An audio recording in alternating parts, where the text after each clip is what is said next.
اور میں اپنے آپ کو پاک صاف نہیں کہتا، کیونکہ نفس امارہ انسان کو برائی ہی سکھاتا رہتا ہے، مگر یہ کہ میرا پروردگار رحم فرمائے۔ بے شک میرا پروردگار بخشنے والا ہے، مہربان ہے۔ اور بادشاہ نے حکم دیا کہ اسے میرے پاس لاؤ، میں اسے اپنا مصاحب خاص بناؤں گا۔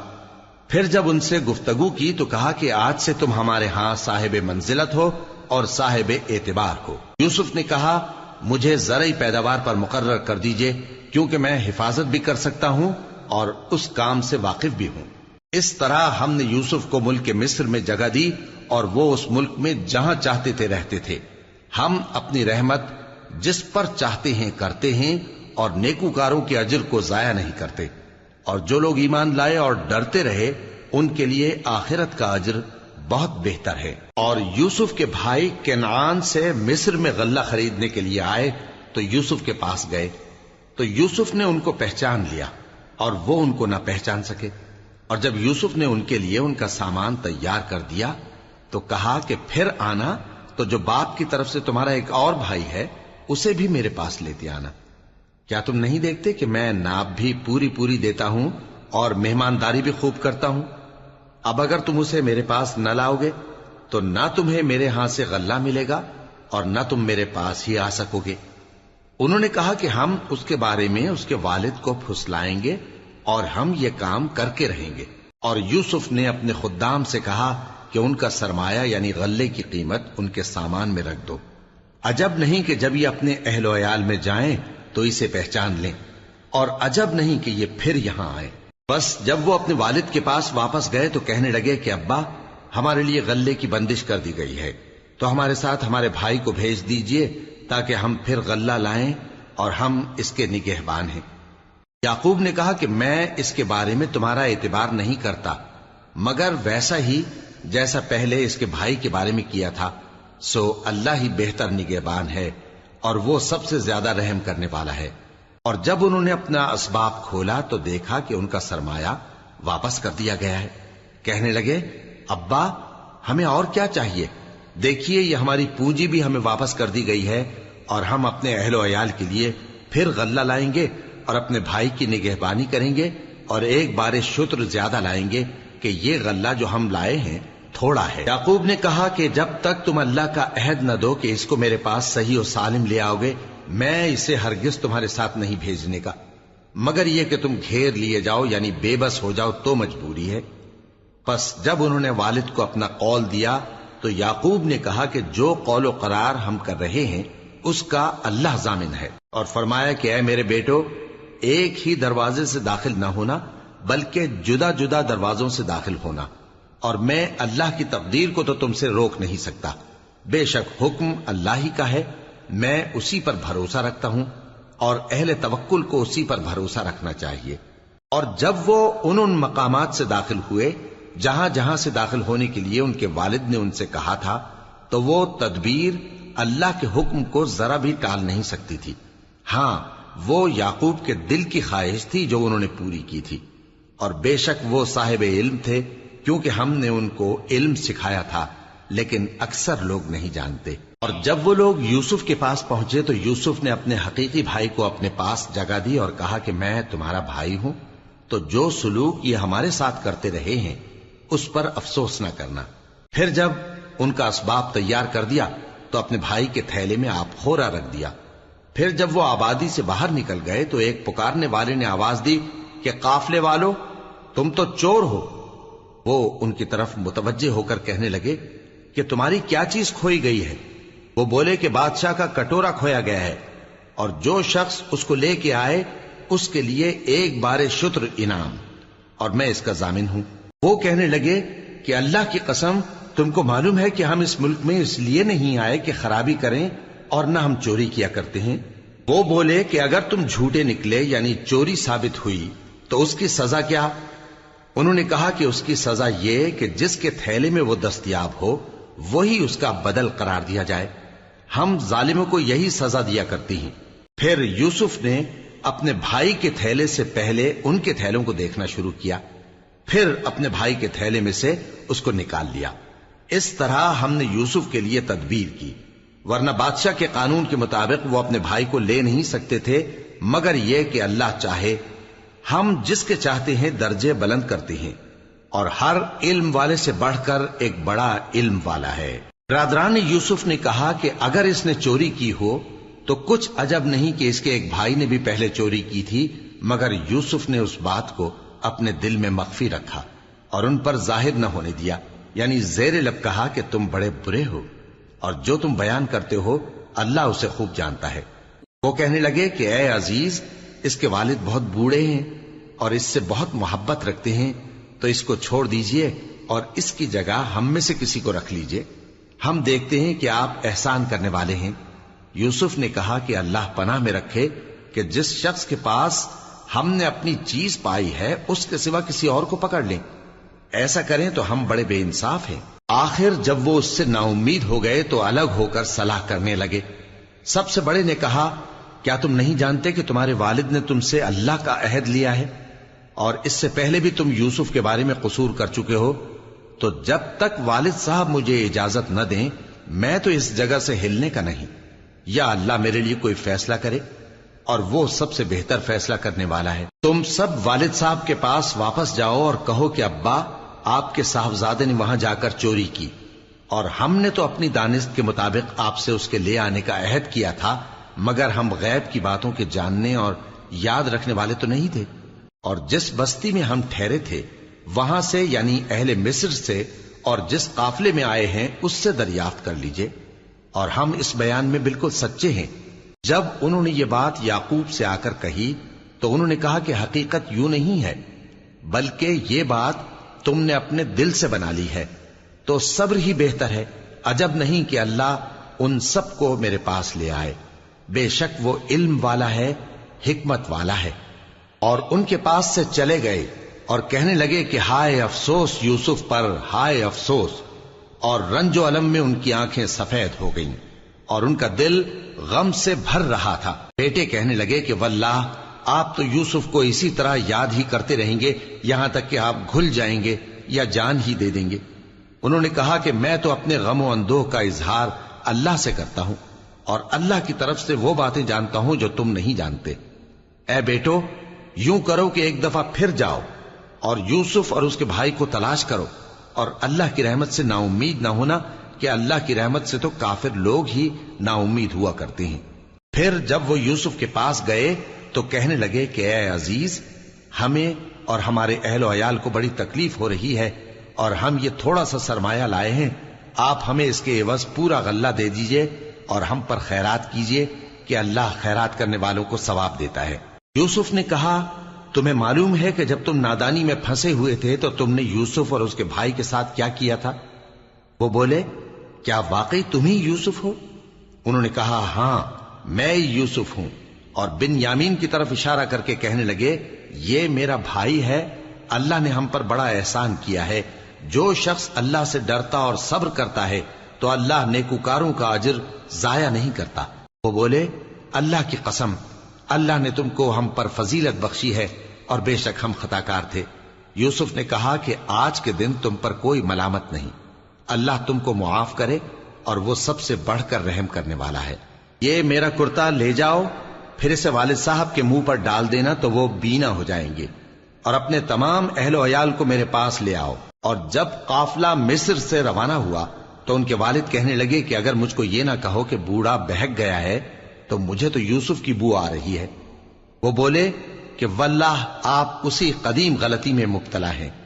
مگر جب خوشخبری دینے والا آپ پہنچا تو اس نے کرتا ان کے منہ پر ڈال دیا، سو وہ بینا ہو گئے، اور بیٹوں سے کہنے لگے، کیا میں نے تم سے نہیں کہا تھا کہ میں اللہ کی طرف سے وہ باتیں جانتا ہوں جو تم نہیں جانتے؟ بیٹوں نے کہا کہ ابا، ہمارے لیے ہمارے گناہ کی مغفرت مانگیے، بے شک ہم خطاکار تھے۔ فرمایا، میں اپنے پروردگار سے تمہارے لیے بخشش مانگوں گا، بے شک وہ بخشنے والا ہے، مہربان ہے۔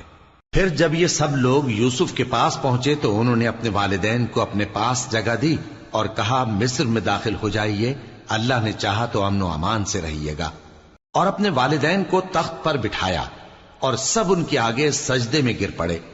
اور اس وقت یوسف نے کہا، ابا جان، یہ میرے اس خواب کی تعبیر ہے جو میں نے پہلے بچپن میں دیکھا تھا، میرے پروردگار نے اسے سچ کر دیا اور اس نے مجھ پر بہت سے احسان کیے ہیں کہ مجھ کو قید خانے سے نکالا، اور اس کے بعد کہ شیطان نے مجھ میں اور میرے بھائیوں میں فساد ڈال دیا تھا، آپ کو گاؤں سے یہاں لایا۔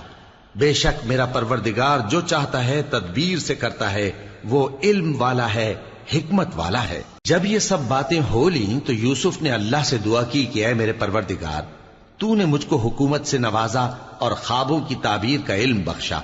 اے آسمانوں اور زمین کے پیدا کرنے والے، تو ہی دنیا اور آخرت میں میرا کارساز ہے۔ تو مجھے دنیا سے اپنی اطاعت کی حالت میں اٹھائیو اور آخرت میں اپنے نیک بندوں میں داخل کیجو۔ اے پیغمبر، یہ اخبار غیب میں سے ہیں جو ہم تمہاری طرف بھیجتے ہیں۔ اور جب برادران یوسف نے اپنی بات پر اتفاق کیا تھا اور وہ فریب کر رہے تھے تو تم ان کے پاس تو نہ تھے، اور بہت سے آدمی گو تم کتنی خواہش کرو ایمان لانے والے نہیں ہیں، اور تم ان سے اس خیر خواہی کا کچھ صلہ بھی تو نہیں مانگتے۔ یہ قرآن اور کچھ نہیں تمام جہانوں کے لیے نصیحت ہے، اور آسمان و زمین میں بہت سی نشانیاں ہیں جن پر سے یہ گزرتے ہیں اور ان کو نظر انداز کر دیتے ہیں، اور یہ اکثر اللہ پر ایمان نہیں رکھتے مگر اس کے ساتھ شرک بھی کرتے ہیں۔ تو کیا یہ اس بات سے بے خوف ہیں کہ ان پر اللہ کا عذاب نازل ہو کر ان کو ڈھانپ لے، یا ان پر ناگہاں قیامت آ جائے اور انہیں خبر بھی نہ ہو؟ کہہ دو میرا رستہ تو یہ ہے، میں اللہ کی طرف بلاتا ہوں سمجھ بوجھ کر، میں بھی لوگوں کو اللہ کی طرف بلاتا ہوں اور میرے پیراؤ بھی، اور اللہ پاک ہے اور میں شرک کرنے والوں میں سے نہیں ہوں۔ اور ہم نے تم سے پہلے بستیوں کے رہنے والوں میں سے مرد ہی بھیجے تھے جن کی طرف ہم وہی بھیجتے تھے۔ کیا ان لوگوں نے ملک میں سیر و سیاحت نہیں کی کہ دیکھ لیتے کہ جو لوگ ان سے پہلے تھے ان کا انجام کیا ہوا؟ اور متقیوں کے لیے آخرت کا گھر بہت اچھا ہے، کیا تم سمجھتے نہیں؟ یہاں تک کہ جب پیغمبر نا امید ہو گئے اور انہوں نے خیال کیا کہ اپنی نصرت کے بارے میں جو بات انہوں نے کہی تھی اس میں وہ سچے نہ نکلے، تو ان کے پاس ہماری مدد آ پہنچی، پھر جسے ہم نے چاہا بچا دیا، اور ہمارا عذاب اتر کر گناہگار لوگوں سے پھیرا نہیں کرتا۔ ان کے قصے میں عقل مندوں کے لیے عبرت ہے۔ یہ قرآن ایسی بات نہیں ہے جو اپنے دل سے بنائی گئی ہو، بلکہ جو کتابیں اس سے پہلے نازل ہوئی ہیں ان کی تصدیق کرنے والا ہے، اور ہر چیز کی تفصیل کرنے والا، اور مومنوں کے لیے ہدایت اور رحمت ہے۔ شروع اللہ کا نام لے کر جو بڑا مہربان نہایت رحم والا ہے۔ الف لام میم را۔ اے نبی، یہ کتاب الہی کی آیتیں ہیں، اور جو کچھ تمہارے پروردگار کی طرف سے تم پر نازل ہوا ہے حق ہے، لیکن اکثر لوگ ایمان نہیں لاتے۔ اللہ وہی تو ہے جس نے ستونوں کے بغیر آسمان جیسا کہ تم دیکھتے ہو اتنے اونچے بنائے، پھر عرش پر جلوہ افروز ہوا اور سورج اور چاند کو کام میں لگا دیا، ہر ایک میعاد معین تک گردش کر رہا ہے۔ وہی دنیا کے کاموں کا انتظام کرتا ہے، اس طرح وہ اپنی آیتیں کھول کھول کر بیان کرتا ہے کہ تم اپنے پروردگار کے روبرو جانے کا یقین کرو۔ اور وہی ہے جس نے زمین کو پھیلایا اور اس میں پہاڑ اور دریا پیدا کیے اور ہر طرح کے میووں کی دو دو قسمیں بنائیں۔ وہی رات کو دن کا لباس پہناتا ہے، غور کرنے والوں کے لیے اس میں بہت سی نشانیاں ہیں۔ اور زمین میں کئی طرح کے قطعات ہیں ایک دوسرے سے ملے ہوئے، اور انگور کے باغ اور کھیتی اور کھجور کے درخت، بعض کی بہت سی شاخیں ہیں اور بعض کی اتنی نہیں ہوتی، باوجود کہ پانی سب کو ایک ہی ملتا ہے۔ اور ہم بعض میووں کو بعض پر لذت میں فضیلت دیتی ہیں، اور اس میں سمجھنے والوں کے لیے بہت سی نشانیاں ہیں۔ اگر تم عجیب بات سننی چاہو تو کافروں کا یہ کہنا عجیب ہے کہ جب ہم مر کر مٹی ہو جائیں گے تو کیا از سر نو پیدا ہوں گے؟ یہی لوگ ہیں جو اپنے پروردگار سے منکر ہوئے ہیں، اور یہی ہیں جن کی گردنوں میں طوق ہوں گے، اور یہی اہل دوزخ ہیں کہ ہمیشہ اس میں جلتے رہیں گے۔ اور یہ لوگ بھلائی سے پہلے تم سے برائی جلدی سے مانگتے ہیں، یعنی طالب عذاب ہیں، حالانکہ ان سے پہلے عذاب واقع ہو چکے ہیں۔ اور تمہارا پروردگار لوگوں کو باوجود ان کی بے انصافیوں کے معاف کرنے والا ہے، اور بے شک تمہارا پروردگار سخت عذاب دینے والا ہے۔ اور کافر لوگ کہتے ہیں کہ اس پیغمبر پر اس کے پروردگار کی طرف سے کوئی نشانی کیوں نازل نہیں ہوئی؟ اے نبی، تم تو صرف خبردار کرنے والے ہو، اور ہر ایک قوم کے لیے رہنما ہوا کرتا ہے۔ اللہ ہی اس بچے سے واقف ہے جو عورت کے پیٹ میں ہوتا ہے، اور وہی پیٹ کے سکڑنے اور بڑھنے سے بھی واقف ہے، اور ہر چیز کا اس کے ہاں ایک اندازہ مقرر ہے۔ وہ چھپی اور ظاہر چیزوں کا جاننے والا ہے، سب سے بزرگ ہے، عالی رتبہ ہے۔ کوئی تم میں سے چپکے سے بات کہے یا پکار کر، یا رات کو کہیں چھپ جائے یا دن کی روشنی میں کھلم کھلا چلے پھرے، اللہ کے نزدیک برابر ہے۔ اس کے آگے اور پیچھے اللہ کے چوکیدار ہیں جو اللہ کے حکم سے اس کی نگرانی کرتے ہیں۔ اللہ اس نعمت کو جو کسی قوم کو حاصل ہے نہیں بدلتا جب تک کہ وہ اپنی حالت کو نہ بدلے، اور جب اللہ کسی قوم کے ساتھ برائی کا ارادہ کرتا ہے تو وہ پھر نہیں سکتی، اور اللہ کے سوا ان کا کوئی مددگار نہیں ہوتا۔ وہی تو ہے جو تم کو ڈرانے اور امید دلانے کے لیے بجلی دکھاتا اور بھاری بھاری بادل پیدا کرتا ہے، اور رعد اور فرشتے سب اس کے خوف سے اس کی تسبیح و تحمید کرتے رہتے ہیں۔ اور وہی بجلیاں بھیجتا ہے، پھر جس پر چاہتا ہے گرا بھی دیتا ہے، جبکہ وہ اللہ کے بارے میں جھگڑتے ہیں، اور وہ بڑی قوت والا ہے۔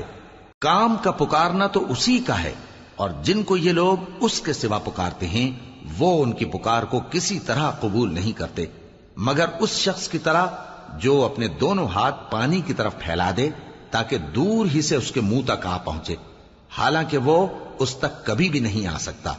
اور اسی طرح کافروں کی پکار بیکار ہے۔ اور جتنی مخلوقات آسمانوں اور زمین میں ہے، خوشی سے یا ناخوشی سے اللہ کے آگے سجدہ کرتی ہے، اور ان کے سائے بھی صبح و شام سجدے کرتے ہیں۔ ان سے پوچھو کہ آسمانوں اور زمین کا پروردگار کون ہے؟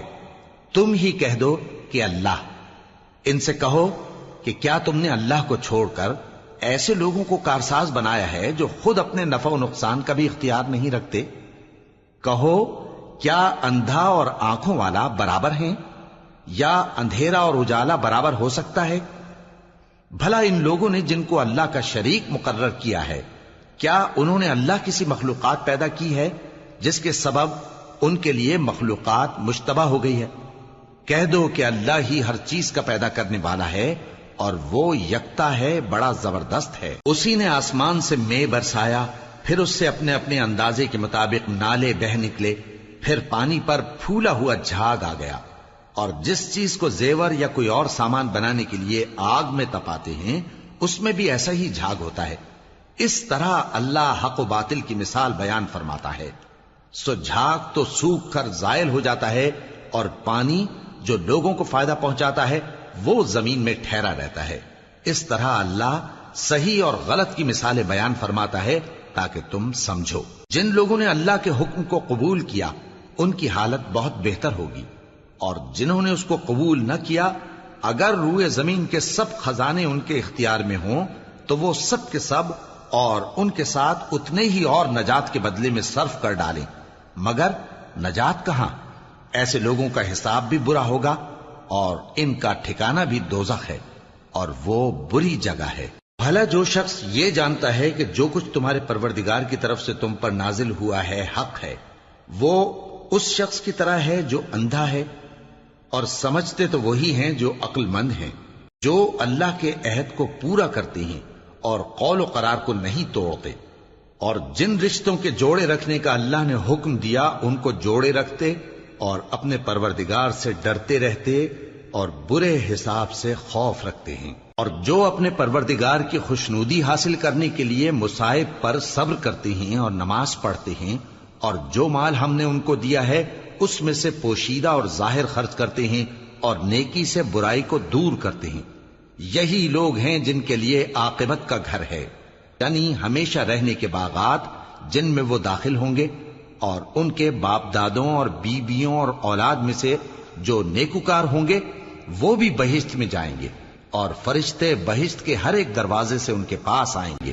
اور کہیں گے تم پر سلام ہو، یہ تمہاری ثابت قدمی کا بدلہ ہے، اور عاقبت کا گھر خوب گھر ہے۔ اور جو لوگ اللہ سے پختہ عہد کر کے اس کو توڑ ڈالتے اور جن رشتوں کے جوڑے رکھنے کا اللہ نے حکم دیا ہے ان کو قطع کر دیتے اور ملک میں فساد کرتے ہیں، ایسوں پر لعنت ہے اور ان کے لیے برا انجام ہے۔ اللہ جس کا چاہتا ہے رزق فراخ کر دیتا ہے اور جس کا چاہتا ہے تنگ کر دیتا ہے۔ اور کافر لوگ دنیا کی زندگی پر خوش ہو رہے ہیں، اور دنیا کی زندگی آخرت کے مقابلے میں بہت تھوڑا سامان ہے۔ اور کافر کہتے ہیں کہ اس پیغمبر پر اس کے پروردگار کی طرف سے کوئی نشانی کیوں نازل نہیں ہوئی؟ کہہ دو کہ اللہ جسے چاہتا ہے گمراہ کرتا ہے، اور جو اس کی طرف رجوع ہوتا ہے اس کو اپنی طرف کا رستہ دکھاتا ہے، یعنی ان کو جو ایمان لاتے اور جن کے دل اللہ کی یاد سے آرام پاتے ہیں ان کو۔ اور سن رکھو کہ اللہ کی یاد سے ہی دل آرام پاتے ہیں۔ جو لوگ ایمان لائے اور عمل نیک کیے ان کے لیے خوشحالی اور عمدہ ٹھکانہ ہے۔ جس طرح ہم پہلے پیغمبر بھیجتے رہے ہیں اسی طرح اے نبی ہم نے تم کو اس امت میں جس سے پہلے بہت سی امتیں گزر چکی ہیں بھیجا ہے، تاکہ تم ان کو وہ کتاب جو ہم نے تمہاری طرف بھیجی ہے پڑھ کر سنا دو۔ اور یہ لوگ رحمان کو نہیں مانتے۔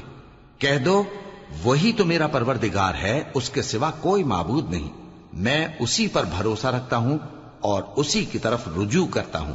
اور اگر کوئی قرآن ایسا ہوتا کہ اس کی تاثیر سے پہاڑ چل پڑتے یا زمین پھٹ جاتی یا مردوں سے کلام کر سکتے تو کیا یہ لوگ ایمان لے آتے؟ بات یہ ہے کہ سب باتیں اللہ کے اختیار میں ہیں، تو کیا مومنوں کو اس سے اطمینان نہیں ہوا کہ اگر اللہ چاہتا تو سب لوگوں کو ہدایت کے رستے پر چلا دیتا؟ اور کافروں پر ہمیشہ ان کے اعمال کے بدلے آفت آتی رہے گی یا ان کے مکانات کے قریب نازل ہوتی رہے گی یہاں تک کہ اللہ کا وعدہ آ پہنچے۔ بے شک اللہ وعدہ خلاف نہیں کرتا۔ اور تم سے پہلے بھی رسولوں کے ساتھ تمسخر ہوتے رہے ہیں، تو میں نے کافروں کو مہلت دی، پھر میں نے ان کو پکڑ لیا، سو دیکھ لو کہ میرا عذاب کیسا رہا۔ تو کیا وہ جو ہر شخص کے اعمال کا نگراں و نگہبان ہے وہ بتوں کی طرح بے علم و بے خبر ہو سکتا ہے؟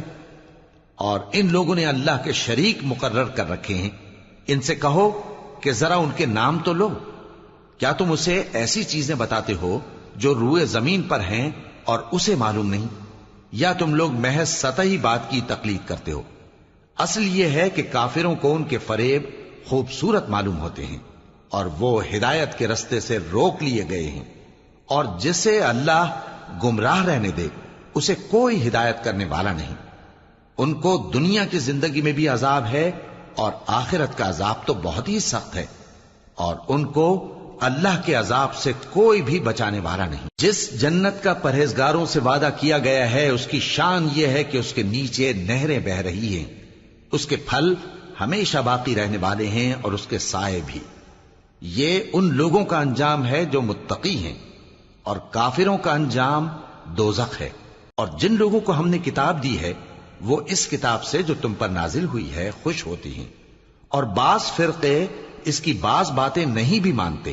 کہہ دو کہ مجھ کو یہی حکم ہوا ہے کہ اللہ ہی کی عبادت کروں اور اس کے ساتھ کسی کو شریک نہ بناؤں، میں اسی کی طرف بلاتا ہوں اور اسی کی طرف مجھے لوٹنا ہے۔ اور اسی طرح ہم نے اس قرآن کو عربی زبان کا فرمان بنا کر نازل کیا ہے، اور اگر تم علم آ جانے کے بعد ان لوگوں کی خواہشوں کے پیچھے چلو گے تو اللہ کے سامنے کوئی نہ تمہارا مددگار ہوگا اور نہ کوئی بچانے والا۔ اور اے نبی ہم نے تم سے پہلے بھی پیغمبر بھیجے تھے اور ان کو بیویاں اور اولاد بھی دی تھیں، اور کسی پیغمبر کے اختیار کی بات نہ تھی کہ اللہ کے حکم کے بغیر کوئی نشانی لے آتا۔ ہر حکم قضا کتاب میں لکھا ہوا ہے۔ اللہ جس چیز کو چاہتا ہے مٹا دیتا ہے اور جس کو چاہتا ہے باقی رکھتا ہے، اور اسی کے پاس اصل کتاب ہے۔ اور اگر ہم کوئی عذاب جس کا ان لوگوں سے وعدہ کرتے ہیں تمہیں دکھائیں، یعنی تمہارے روبرو ان پر نازل کریں، یا تمہاری مدت حیات پوری کر دیں، یعنی تمہارے انتقال کے بعد عذاب بھیجیں، تو تمہارا کام ہمارے احکام کا پہنچا دینا ہے اور ہمارا کام حساب لینا ہے۔ کیا انہوں نے نہیں دیکھا کہ ہم زمین کو اس کے کناروں سے گھٹاتے چلے آ رہے ہیں؟ اور اللہ جیسا چاہتا ہے حکم کرتا ہے، کوئی اس کے حکم کا رد کرنے والا نہیں، اور وہ جلد حساب لینے والا ہے۔ جو لوگ ان سے پہلے تھے وہ بھی بہتیری تدبیریں کرتے رہے ہیں، سو تدبیر تو سب اللہ ہی کی ہوتی ہے۔ ہر شخص جو کچھ کر رہا ہے اللہ اسے جانتا ہے، اور کافر جلد معلوم کر لیں گے کہ آخرت میں اچھا انجام کس کے لیے ہوتا ہے۔ اور کافر لوگ کہتے ہیں کہ تم پیغمبر نہیں ہو۔ کہہ دو کہ میرے اور تمہارے درمیان اللہ اور وہ شخص جس کے پاس کتاب آسمانی کا علم ہے بطور گواہ کافی ہے۔ شروع اللہ کا نام لے کر جو بڑا مہربان نہایت رحم والا ہے۔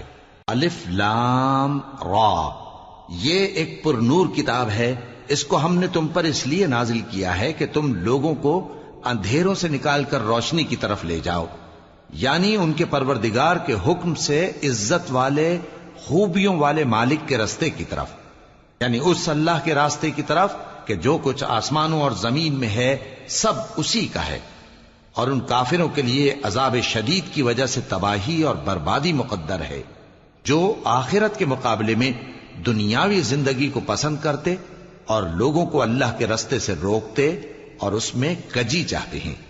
یہ لوگ بڑے دور کی گمراہی میں ہیں، اور ہم نے کوئی پیغمبر نہیں بھیجا مگر وہ اپنی قوم کی زبان بولتا تھا تاکہ انہیں احکام الہی کھول کھول کر بتا دے۔ پھر اللہ جسے چاہتا ہے گمراہ رہنے دیتا ہے اور جسے چاہتا ہے ہدایت دیتا ہے، اور وہ غالب ہے، حکمت والا ہے۔ اور ہم نے موسیٰ کو اپنی نشانیاں دے کر بھیجا کہ اپنی قوم کو تاریکیوں سے نکال کر روشنی میں لے جاؤ اور ان کو اللہ کے دن یاد دلاؤ، اور اس میں ان لوگوں کے لیے جو صابر و شاکر ہیں نشانیاں ہیں۔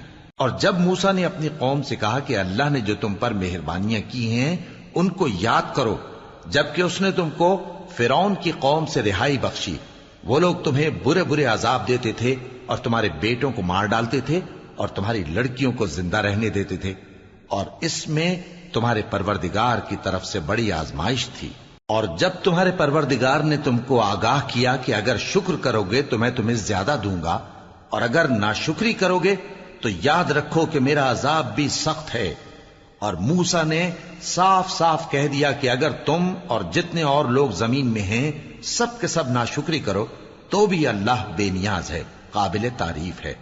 بھلا تم کو ان لوگوں کے حالات کی خبر نہیں پہنچی جو تم سے پہلے تھے، یعنی نوح اور عاد اور سمود کی قوم اور جو ان کے بعد تھے، جن کا علم اللہ کے سوا کسی کو نہیں۔ جب ان کے پاس ان کے پیغمبر نشانیاں لے کر آئے تو انہوں نے اپنے ہاتھ ان کے منہوں پر رکھ دیے کہ خاموش رہو، اور کہنے لگے کہ ہم تو تمہاری رسالت کو تسلیم نہیں کرتے، اور جس چیز کی طرف تم ہمیں بلاتے ہو ہم کو اس میں بھاری شک ہے۔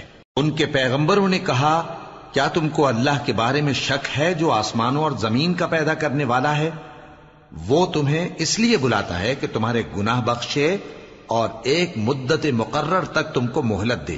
وہ بولے کہ تم تو ہمارے ہی جیسے آدمی ہو، تمہارا یہ منشا ہے کہ جن چیزوں کو ہمارے بڑے پوجتے رہے ہیں ان کے پوجنے سے تم ہمیں روک دو، تو اچھا کوئی کھلی دلیل لاؤ، یعنی معجزہ دکھاؤ۔ پیغمبروں نے ان سے کہا کہ ہاں ہم تمہارے ہی جیسے آدمی ہیں، لیکن اللہ اپنے بندوں میں سے جس پر چاہتا ہے نبوت کا احسان کرتا ہے، اور ہمارے اختیار کی بات نہیں کہ ہم اللہ کے حکم کے بغیر تم کو تمہاری فرمائش کے مطابق معجزہ دکھائیں، اور اللہ ہی پر مومنوں کو تو بھروسہ رکھنا چاہیے۔ اور ہم کیوں اللہ پر بھروسہ نہ رکھیں حالانکہ اس نے ہم کو ہمارے دین کے سیدھے رستے بتائے ہیں، اور جو تکلیفیں تم ہم کو دیتے ہو اس پر ہم صبر کریں گے، اور اہل توکل کو تو اللہ ہی پر بھروسہ رکھنا چاہیے۔ اور جو کافر تھے انہوں نے اپنے پیغمبروں سے کہا کہ یا تو ہم تم کو اپنے ملک سے باہر نکال دیں گے یا تم ہمارے مذہب میں واپس آ جاؤ۔ بس ان کے پروردگار نے ان کی طرف وحی بھیجی کہ ہم ظالموں کو ہلاک کر دیں گے اور ان کے بعد تم کو اس زمین میں آباد کر دیں گے۔ یہ اس شخص کے لیے ہے جو قیامت کے روز میرے سامنے کھڑے ہونے سے ڈرے اور میرے عذاب سے خوف کرے۔ اور پیغمبروں نے اللہ سے فتح چاہی اور ہر سرکش ضدی نامراد رہ گیا۔ اس کے پیچھے دوزخ ہے اور اسے پیپ والا پانی پلایا جائے گا، وہ اس کو گھونٹ گھونٹ کر کے پیے گا اور گلے سے نہیں اتار سکے گا، اور ہر طرف سے اسے موت آ رہی ہوگی مگر وہ مرنے میں نہیں آئے گا، اور اس کے بعد سخت عذاب ہوگا۔ جن لوگوں نے اپنے پروردگار سے کفر کیا ان کے اعمال کی مثال راکھ کی سی ہے کہ آندھی کے دن اس پر زور کی ہوا چلے جو اسے اڑا لے جائے۔ اسی طرح جو کام وہ کرتے رہے ان پر ان کو کچھ قابو نہ ہوگا۔ یہی تو پرلے سرے کی گمراہی ہے۔ کیا تم نے نہیں دیکھا کہ اللہ نے آسمانوں اور زمین کو تدبیر سے پیدا کیا ہے؟ اگر وہ چاہے تو تم کو نابود کر دے اور تمہاری جگہ نئی مخلوق پیدا کر دے، اور یہ اللہ کو کچھ بھی مشکل نہیں۔ اور قیامت کے دن سب لوگ اللہ کے سامنے کھڑے ہوں گے تو غریب پیروکار بڑے بن بیٹھنے والوں سے کہیں گے کہ ہم تو تمہارے پیرو تھے، کیا تم اللہ کا کچھ عذاب ہم پر سے دفع کر سکتے ہو؟ وہ کہیں گے کہ اگر اللہ ہم کو ہدایت کرتا تو ہم تم کو ہدایت کرتے۔ اب ہم گھبراہٹ ظاہر کریں یا صبر کریں ہمارے حق میں برابر ہے، کوئی جگہ رہائی کی ہمارے لیے نہیں ہے۔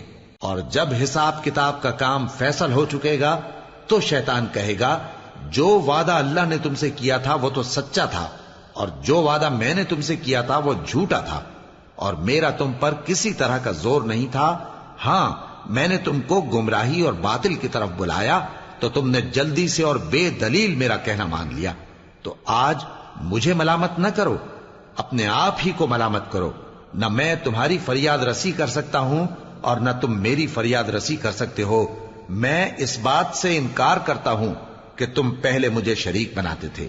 بے شک جو ظالم ہیں ان کے لیے درد دینے والا عذاب ہے۔ اور جو ایمان لائے اور عمل نیک کرتے رہے وہ بہشتوں میں داخل کیے جائیں گے جن کے نیچے نہریں بہ رہی ہیں۔ اپنے پروردگار کے حکم سے وہ ہمیشہ ان میں رہیں گے، وہاں وہ ہر ملاقات پر ایک دوسرے کو سلام کہیں گے۔ کیا تم نے نہیں دیکھا کہ اللہ نے کلمہ طیبہ کی کیسی مثال بیان فرمائی ہے؟ وہ ایسی ہے جیسے پاکیزہ درخت جس کی جڑ مضبوط ہو اور شاخیں آسمان میں پھیلی ہوں، وہ اپنے پروردگار کے حکم سے ہر موقع پر پھل لاتا ہو۔ اور اللہ لوگوں کے لیے مثالیں بیان فرماتا ہے تاکہ وہ نصیحت حاصل کریں۔ اور ناپاک بات یعنی غلط عقیدے کی مثال ناپاک درخت کی سی ہے کہ وہ زمین کے اوپر ہی سے اکھیڑ کر پھینک دیا جائے، اس کو ذرا بھی قرار و ثبات نہیں۔ اللہ مومنوں کے دلوں کو صحیح اور پکی بات سے دنیا کی زندگی میں بھی مضبوط رکھتا ہے اور آخرت میں بھی رکھے گا۔ اور اللہ بے انصافوں کو گمراہ کر دیتا ہے، اور اللہ جو چاہتا ہے کرتا ہے۔ کیا تم نے ان لوگوں کو نہیں دیکھا جنہوں نے اللہ کے احسان کو ناشکری سے بدل دیا اور اپنی قوم کو تباہی کے گھر میں لا اتارا، یعنی دوزخ میں، کہ سب ناشکرے اس میں داخل ہوں گے اور وہ برا ٹھکانہ ہے۔ اور ان لوگوں نے اللہ کے شریک مقرر کیے کہ لوگوں کو اس کے رستے سے گمراہ کریں۔ کہہ دو کہ چند روز فائدے اٹھا لو، آخر کار تم کو دوزخ کی طرف لوٹ کر جانا ہے۔ اے پیغمبر، میرے مومن بندوں سے کہہ دو کہ نماز پڑھا کریں، اور اس دن کے آنے سے پیشتر جس میں نہ اعمال کا سودا ہوگا اور نہ دوستی کام آئے گی، ہمارے دیے ہوئے مال میں سے پوشیدہ اور علانیہ خرچ کرتے رہیں۔ اللہ ہی تو ہے جس نے آسمانوں اور زمین کو پیدا کیا اور آسمان سے مے برسایا، پھر اس سے تمہارے کھانے کے لیے پھل پیدا کیے اور کشتیوں اور جہازوں کو تمہارے زیر فرمان کیا تاکہ وہ سمندر میں اس کے حکم سے چلیں، اور نہروں کو بھی تمہارے زیر فرمان کیا، اور سورج اور چاند کو تمہارے لیے کام میں لگا دیا کہ دونوں دن رات ایک ڈگر پر چل رہے ہیں، اور رات اور دن کو بھی تمہاری خاطر کام میں لگا دیا، اور جو کچھ تم نے مانگا سب میں سے تم کو عنایت کیا۔ اور اگر اللہ کے احسان گننے لگو تو شمار نہ کر سکو، مگر لوگ نعمتوں کا شکر نہیں کرتے۔ کچھ شک نہیں کہ انسان بڑا بے انصاف ہے، ناشکرا ہے۔ اور جب ابراہیم نے دعا کی کہ اے میرے پروردگار، اس شہر کو لوگوں کے لیے امن کی جگہ بنا دے، اور مجھے اور میری اولاد کو اس بات سے کہ بتوں کی پرستش کرنے لگیں بچائے رکھیو۔ اے پروردگار، انہوں نے بہت سے لوگوں کو گمراہ کیا ہے، سو جس شخص نے میرا کہا مانا وہ میرا ہے، اور جس نے میری نافرمانی کی تو بخشنے والا ہے، مہربان ہے۔ اے پروردگار، میں نے اپنی اولاد ایک وادی میں جہاں کھیتی نہیں، تیرے عزت و ادب والے گھر کے پاس لا بسائی ہے۔ اے پروردگار، تاکہ یہ نماز پڑھیں، سو تو لوگوں کے دلوں کو ایسا کر دے کہ ان کی طرف جھکے رہیں، اور ان کو میووں سے روزی دیتے رہنا تاکہ تیرا شکر کریں۔ اے پروردگار، جو بات ہم چھپاتے اور جو ظاہر کرتے ہیں تو سب جانتا ہے، اور اللہ سے کوئی چیز مخفی نہیں، نہ زمین میں نہ آسمان میں۔ اللہ کا شکر ہے جس نے مجھ کو بڑی عمر میں اسماعیل اور اسحاق بخشے، بے شک میرا پروردگار دعا سننے والا ہے۔ اے پروردگار، مجھ کو ایسی توفیق عنایت کر کہ نماز پڑھتا رہوں، اور میری اولاد کو بھی یہ توفیق بخش۔ اے پروردگار، میری دعا قبول فرما۔ اے پروردگار، حساب کتاب کے دن میری اور میرے ماں باپ کی اور مومنوں کی مغفرت کیجو۔ اور مومنوں، یہ نہ سمجھنا کہ یہ ظالم جو کام کر رہے ہیں اللہ ان سے بے خبر ہے۔ وہ ان کو اس دن تک مہلت دے رہا ہے جبکہ دہشت کے سبب آنکھیں پھٹی کی پھٹی رہ جائیں گی اور لوگ سر اٹھائے ہوئے میدان قیامت کی طرف دوڑ رہے ہوں گے۔ ان کی نگاہیں خود اپنی طرف لوٹ نہ سکیں گی اور ان کے دل مارے خوف کے ہوا ہو رہے ہوں گے۔ اور لوگوں کو اس دن سے آگاہ کر دو جب ان پر عذاب آ جائے گا۔ تب ظالم لوگ کہیں گے کہ اے ہمارے پروردگار، ہمیں تھوڑی سی مہلت عطا کر تاکہ ہم تیری دعوت توحید قبول کریں اور تیرے پیغمبروں کے پیچھے چلیں۔ تو جواب ملے گا، کیا تم پہلے قسمیں نہیں کھایا کرتے تھے کہ تم کو اس حال سے جس میں تم ہو زوال نہیں ہوگا؟ اور جو لوگ اپنے آپ پر ظلم کرتے تھے تم ان کے مکانوں میں رہتے تھے، اور تم پر ظاہر ہو چکا تھا کہ ہم نے ان لوگوں کے ساتھ کس طرح کا معاملہ کیا تھا، اور تمہارے سمجھانے کے لیے مثالیں بیان کر دی تھیں۔ اور انہوں نے بڑی بڑی تدبیریں کی، اور ان کی سب تدبیریں اللہ کے ہاں لکھی ہوئی ہیں۔ گو وہ تدبیریں ایسی غضب کی تھیں کہ ان سے پہاڑ بھی ٹل جائیں۔ تو ایسا خیال نہ کرنا کہ اللہ نے جو اپنے پیغمبروں سے وعدہ کیا ہے وہ اس کے خلاف کرے گا۔ بے شک اللہ زبردست ہے، بدلہ لینے والا ہے۔